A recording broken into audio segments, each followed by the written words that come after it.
we actually have our malted barley, and we add water, and we go into the first vessel called the mash tub. So in the mash tub, the malted barley is actually heated up with the water and to create a sugar liquid called wort. Wort is very important for our beer. So once we have wort, we set it into the next one. It's called the water tub. It's a little bit bigger. Okay, so we have the water tub. This is where the spins. The bigger one, or actually our two bigger ones in the back are the water tubs, and then right here are other brew kettles. Yes, ma'am. They go probably a good 10, 12 feet down. The copper kettles in the back were installed in 1995, but I mean, loyal customers and high demand and stuff. We installed these stainless steels in 2016, and actually live right across the street. So when they did construction, I heard it day in and day out. So what's the difference? I mean, what's the significance of the copper versus this kind, or way less money? Oh, way less money. Yes, okay. Sir. Oh, that's the only difference. Pretty much. Okay. I mean, it does the same process.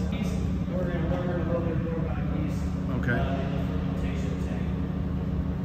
Yeast, for example, is a European strain that came to the United States in the early 1900s from Germany. We always have yeast at the brewery, but it is also stored at a top secret yeast bank somewhere in North America.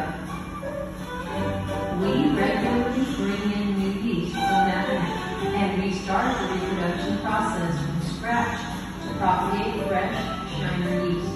This ensures the Shiner beer of today will be as good as yesterday's and tomorrow's. And why is this specific strain of yeast so important to Shiner? It is the same for all living organisms. It's as unique as you are. Our perfect combination of hops, malt, and yeast, as well as water, give a Shiner beer its distinct flavor. Who would have thought that something so small could play such a big role in the history and flavor of Shiner beer? Cheers! Yes. So go follow me this way. We're going to go to our state-of-the-art packaging line. Okay.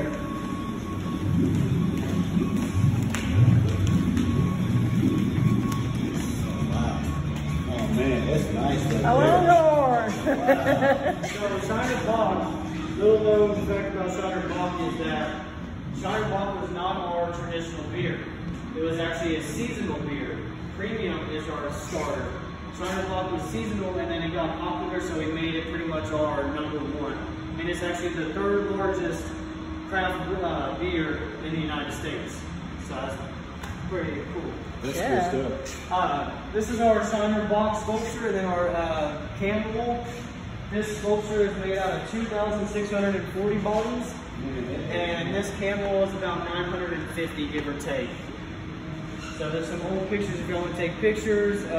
Use hashtag Shiner Beer or Spoetzl Brewery if I like posting on Facebook or any social media.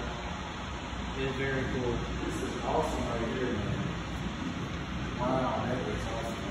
So Miss Seeley, behind y'all, Miss Seeley was Cosmos' daughter. She was our brewery proprietor from 1950 to 1966 when Cosmos passed away.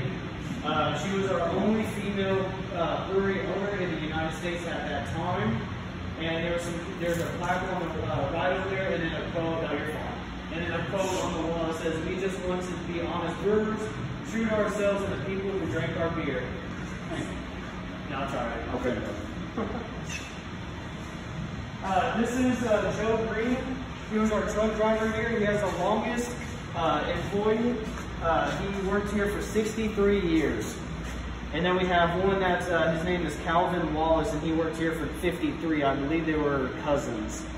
Wow. And I think this is Calvin, and this is Joe, if I'm not mistaken. Yeah. So, I mean, over 120 years just by 2 people. That's very cool. Yeah. Alright, so if you'll follow me this way, this is our bottle shop. Okay. This is where every beer that you sip on comes from. Oh, man. And so this right here, this bottle shop is the fastest bottle shop in Texas. Look at that lone bottle going. All right, there. so it starts where? It starts In the docks. In so the you docks. see all those cans, so I guess. Okay, so we're doing bottles, so we're probably doing Shiner Bock right now. That's what we always do, pretty much. But they come on pallets, and they'll get brought to where it says start, and they'll get knocked off 1 pallet at each other, at a time. Then it goes into our bottling or canning, depending on what we're doing for that week or that day. Our bottling line is a 2-wheel machine. Are you getting on that? Okay, I don't have to. The one closest to the street sterilizes and rinses the bottles upside down, and then flips them upside down and puts them to the next wheel that fills them and crowns them. Then it is sent to the pasteurizer. So we can do 1,200 bottles a minute. Our canning does about 950. They have different speeds, so depending on, this machine does 12 and 16 ounce cans, and then that machine right there that really doesn't work too often does our big boys, our 24 ounce cans. So if you're canning, it's a different beer? It's not Shiner Bock? No, it is. Oh, okay. It is. Just depending on what beer we're making that day or week or whatever. Then it gets sent into our pasteurizer. Our pasteurizer is a double-decker pasteurizer. It holds 50,000 bottles or cans at a time, and it takes roughly around 45 minutes to pasteurize 1 beer. So why is that done after you bottle? So this actually brings up the temperature. Okay, got it. To kill all the bacteria and all that unnecessary waste and whatever we don't want. Okay. And it chills it back down to about 70. Okay. So it makes it the shelf life last longer. Okay. So it has a better date on it. How many bottles are on there? Man, That's I mean, crazy. it's amazing. it's amazing how that works. Exactly. And every bottle that you see of Shiner beer came from this little bottle shop. This is amazing, man. Yes, sir. Throughout the bottle shop, there's inspections that the bottles or cans go through, making sure, it's filled right, the pressure is right, the crown's on there correctly, you name it. If it's not perfect, we're not sending it. So if it doesn't get through inspection, actually kicks it off, and you can see 1 trash can right there, and those bottles will actually kick it off, and we actually have to go dump that out or destroy it. So. Which trash? Oh, right over there. That one with that blue little towels, yes, sir. Got it. Once the bottle passes inspection, it goes into our 2 Pros labeling machines. This is Mr. Kenny. He's putting in labels by hand. He's unwrapping those labels, putting them into kind of like a machine gun machine kind of type thing, and it's actually slapping the labels on pretty much every second. So this one does about 600 labels a minute, and then that one does 660 on. So this is all used to be done by hand. Everything used to be done by hand. Yes, sir. Wow. Everything. And so they have to make sure the labels were all correctly. This machine does it for us. So we're very, very fortunate to have these machines and have the technology we have to this day. It really is spectacular. So what's that on the, is that beer on the floor or is that water on No, the floor? so that's actually a solution to keep the labels, so it's kind of like a... Have the moisture in the stamp? You have the moisture in the stamp? Yeah, so it's thicker than water, and you'll see it all throughout the bottle shop just to keep all the gears and everything. Not like a WD-40 type thing. So the bottle doesn't stick and fall and everything else. Okay. So once the bottles are labeled or the cans are labeled, we go into our box shop. Our box shop, you can see these 2 machines on the right side and then the left side does our 6-packs. And then the ones where these 2 guys are right here does our mother carton, so the carton or the big old case. The case goes behind or underneath the 6-packs, and the 6-packs gets dropped into the case, which is then sent into my favorite part, is the global pack. So the global pack, our whisker is running right now.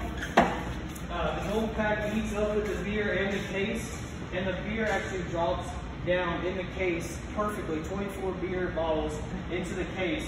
Then gets closed, slap a date on it, and then it goes up to that spiral and out to the warehouse. So at a time, our warehouse holds about 300 to 400,000 cases. So when is this totally maxed out where everything is just running at the same time? Is there a time of the year where that happens?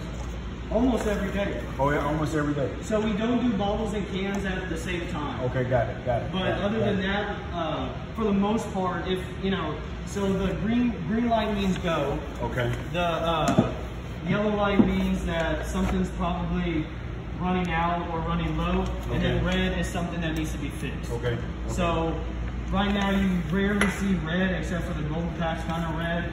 But yes, for the most part, everything is running day in and day out. Okay. This is man versus machine. We were going to do this with a co-video, so what we were going to do is seeing how many bottles we could do by hand, just like they did back then. Yeah. I don't know what's the most that people got, but it's not close. Okay. I mean, that's why we're so thankful we have machines. Because, This is cool stuff, oh, yeah. man. This is awesome. oh yeah. So y'all follow me? Oh man, I know you videoing this one right here. Wow, look at this. So sustainability is everything here at the brewery. We recycle 97% of the waste. That's water, that's cardboard, glass, you name it. We pretty much recycle it. Throughout the warehouse above us, we use skylights. That's to reduce the amount of electricity during the day to cut down on the costs and everything else. Okay. We donate over 11,500 tons of spent grain to local farmers each year for cattle feed. And so that's glass and everything else. So the waste that we receive from the water, the biogas, actually that's what heats up the brew kettles. So we even reuse the biogas that releases from water and everything else to make more beer. Wow. Wow. So these two vehicles, these were made by our marketing department. This is a Harley Davidson Roadster, and this is a 1959 Ford F100. Wow. And these actually have been on tour and been going to places and events, music events and so forth. That's awesome, man. That's awesome. I don't know how they got this stuff up there, but Especially this. so we're gonna watch a little bit of this. Okay. Actually looking good. Chippy is working. That's our brewmaster right there, Jimmy Moore. Oh, is it? He's been working here for 42 years. All of the small town atmosphere that goes into this beer, the German Czech farmers that settle in this area, and we're still honoring that tradition to this day. My favorite thing about working at the brewery is just knowing about all the new beers coming out, how That's happy Miss people Jackie? get, and what a difference it makes. It That's makes people Jeff. smile. Jeff is a and cat. I like to make people happy. Different beers, different styles. So he's a beer. That's our brewmaster, That's a brewmaster. assistant. Okay. Mr. Greg. What you been doing? Perfect way to enjoy a Shiner beer would be cold. That's my boss, Lois. Enjoy a nice cold one. My particular favorite Shiner are gone. They go down smooth and it's very enjoyable at any part of the day. One of the what Shiner beer is the variety. He's one of When I our tasted this, man, I'm like, man, this is an awesome beer. Which one did you have? I'm talking about coming to Texas. When I first started trying to Shiner beer, I was like, man, this is some good beer. I like it. I mean, I like most of them, but I mean, my favorite is the original. Premium? Well, no, you're right. You're right. The Shiner Bock. The Shiner Bock. That's my favorite. That's my favorite. Name's Chippy. He's actually named after a former employee who is retired. But there's one called Cosmo, right? The 1909. Yeah. That's a good one too. That's a lighter lager. Yeah. That's good. It's a good one. No more box we got for candy. You never come late. Never got a hangover.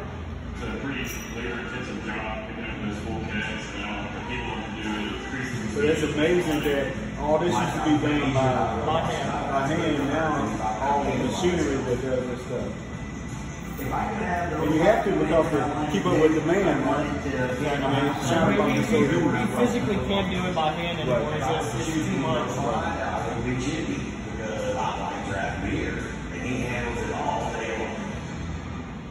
They don't have a tasting robot yet, so we're working on that. I'm one of those. Yeah, Jimmy's a cat. So I'm glad kegging is up and running. So this is our machine, our kegging machine, chipping. That's it. Right, it's a beautiful truck. Yes. It's beautiful. It's amazing, man. Yeah. It's nice. I would like to try it. I know. So this is Chippy. He was named after a former employee that actually did this job by hand, Mr. Chippy Taylor. So Chippy can lift up to 330 pounds at a time, either one keg or two. This employee right here is Jimmy. So these are all the kegs that probably got kicked out, so he actually has to do those by hand and put them on the pallet. So what size is that? What kind of size keg is that? That is a 1/4 barrel. Okay, okay.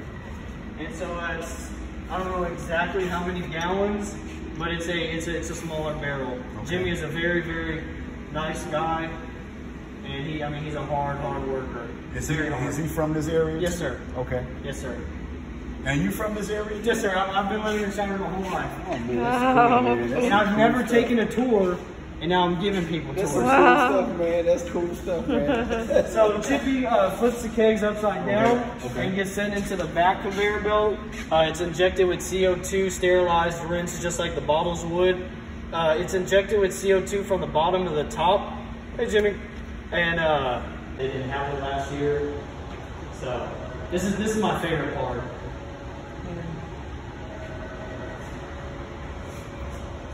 All right, so if y'all follow me, this is our brand new honky tonk room.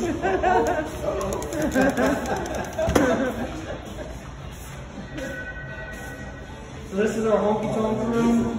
It's filled with packaging, music festivals from Oktoberfest, Shiner music festivals. We got a few guitars that's signed by Ray Bowen. I think this one, I don't know too much country music. So. Annette does. She does. So these are some pictures, older pictures with, I think some of them are Cosmos. So this is a Cosmos picture right here. This is Calvin, the one that worked here for 53 years. So behind the packaging is actually our fermentation tanks. So this is where we actually ferment our beer.